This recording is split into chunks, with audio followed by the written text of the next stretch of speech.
CICH with a question mark is getting pitched now. Steve Swenson asks, and I'm going to turn over my page here. Hiya Matt. Inquiring minds want to know, one, when the phone books were originally released, so not considering the remastered editions, were any changes in dialogue, art, etc., made from the original issues?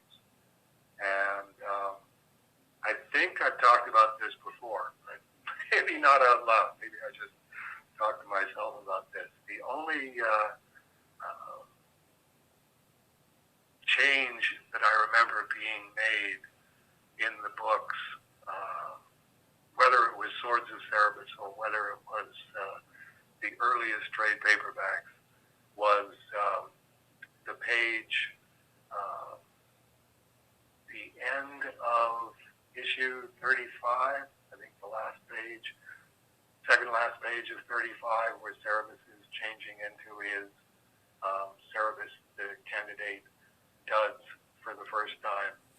And I wanted to represent that the Prime Minister and Astoria were still out in the next room talking, and Cerebus, having gone into a room to get changed, closes the door, and it amputates what they're saying. And what I thought was clever was to do a line of dialogue from one of the two characters at the top of the page and then cut it in half horizontally. And somebody at Rennie Print and Litho, I don't know who it was, looked at it and went, "Oh my God, there's lettering missing here. Bottom part of these words is missing." So somebody went in and by hand put in what they saw as the missing lettering. And I thought, well, you just couldn't make that up. And just sort of shaking my head about it on a permanent basis from the time that I saw the High Society trade paperback, I just left it in. So I think it's in probably the first 3 or 4 printings of High Society. And then finally I went, no, this is what it's supposed to look like. We're doing the remastered version. Let's fix everything. So at that point, I was fixing it. The only other thing that I can think of is, oddly enough, the Silverspoon strips, the Prince Valiant parody, which I say is a weird coincidence because that's Steve's next question, number 2. Those were not included. I'm not sure how many editions of the Cerebus trade paperback came out that didn't include the Silverspoon strips. I want to say it's the first 10? It's a lot. It's a bunch of them again, anyway. So, yeah, it was, this book's already getting pretty fat, and if I put in the Silverspoon strips, then I'm going to have people saying, well, why don't you put in the Cerebus Jam stories? Why don't you put in this story? Why don't you put in that story? Why don't you do this one-pager? It's like, I'm not really looking to have another church and state headache on my plate where it gets up over 600 pages. 500 pages will do it for me. So those are there might be other instances, and I'm just not thinking of it correctly, where changes were made from the individual issues to the reprinting. But not a lot of that happened because there was so much proofreading and so much correcting that was done on the fly to get a book to the printer. We were like sharks. We feed constantly, and we always have to be moving forward. And that's what we did for 26 years and 3 months. There really wasn't either time or inclination to fix stuff like that. So that's the answer to Steve's question number 1. Question number 2, when the Silverspoon pages were originally printed in the Comics Buyer's Guide, I'm a lucky owner of a full set of these. You sure are. I know there's a lot of Cerebus fans out there who that's really tough to get all of the Silverspoon strips, and then the other one is Richard Brunning's ads for Cerebus that ran in the Comics Buyer's Guide. The Comics Buyer's Guide was comics newspaper, and comics newspapers were mostly just recycled. You had to be a completely obsessive fan to collect the Comics Buyer's Guide, 52 issues a year, or however many years it was going. I know John Tran in Toronto did that, and I saw his collection of Comics Buyer's Guides complete that he had bought from somebody, and it's like, you're insane. This is a Toronto-sized house. It's a very, very good-sized house for Toronto, but this should be devoted to living space. This is insane. You're very lucky that Sue is this tolerant of you. So yeah, I'm a lucky owner of a full set of these. Were they paid for as full-page ads or what? No, they weren't. That was really the trade-off. Was Alan Light got a free full-page Prince Valiant parody for however many weeks that was, and I got the benefit of the entire Comics Buyer's Guide audience going, what the heck is this? And there was, 4 or 5 lines hand-lettered at the bottom of each page saying, this is what this is, comic book.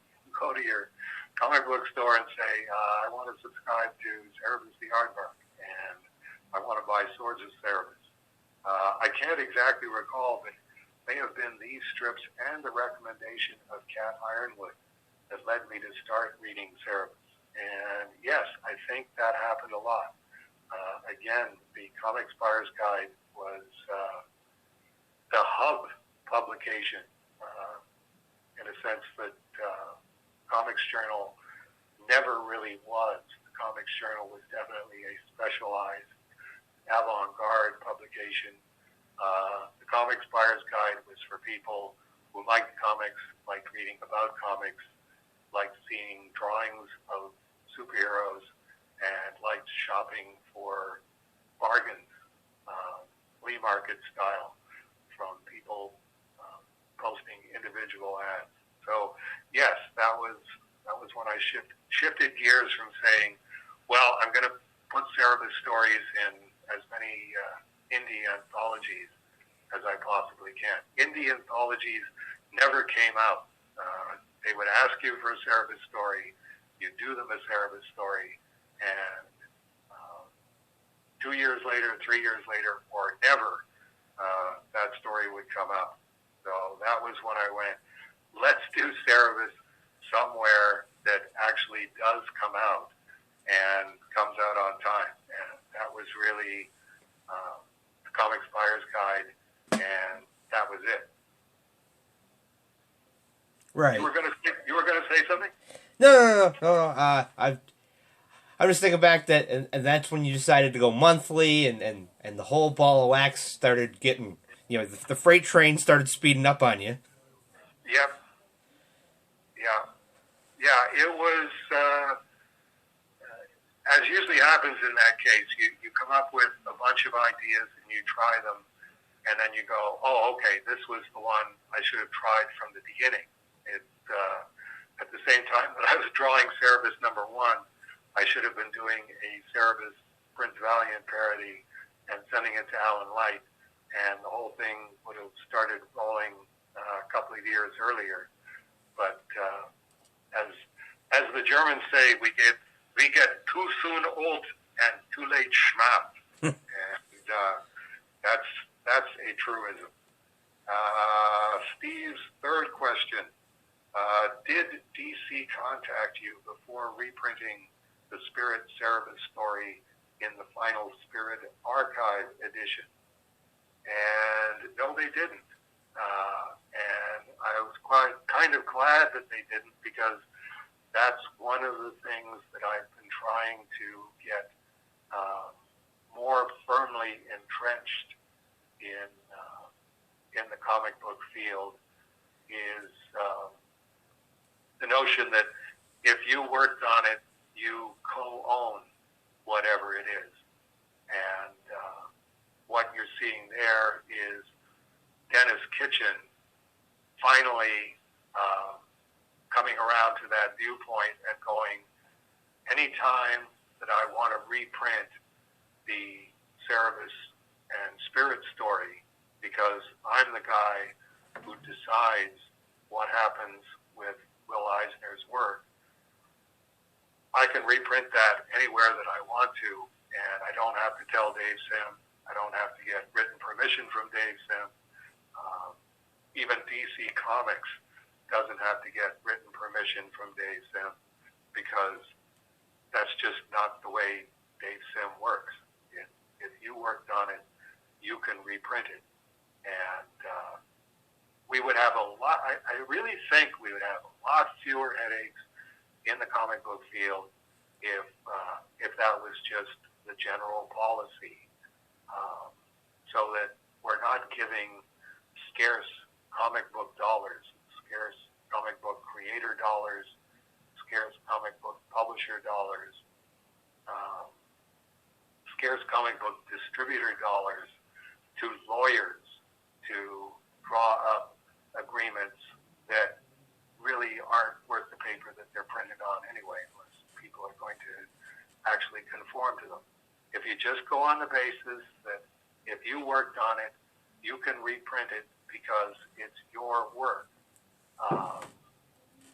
I don't see where the downside is in that. Although I do understand that we live in a very litigious society that really believes that lawyers have to be dragged in everywhere, or you're just asking for a lawsuit. I think it's exactly the opposite of that. That the more you drag the lawyers in, the more apt you're going to have lawsuits. The more you just say, look, this is just me and you agreeing to do this. We can do that. We have free will. We live in a democracy. We live under the rule of law. You aren't going to rip me off. I'm not going to rip you off. My work, I can reprint my work. You can reprint your work. Now we can just pay attention to actually creating work instead of spending all our time in lawyers' offices and drawing up agreements and lawsuits and stuff like that. Okay, thank you for the 3 questions there, Steve. Those were, you didn't know, but they were all interlocking questions. And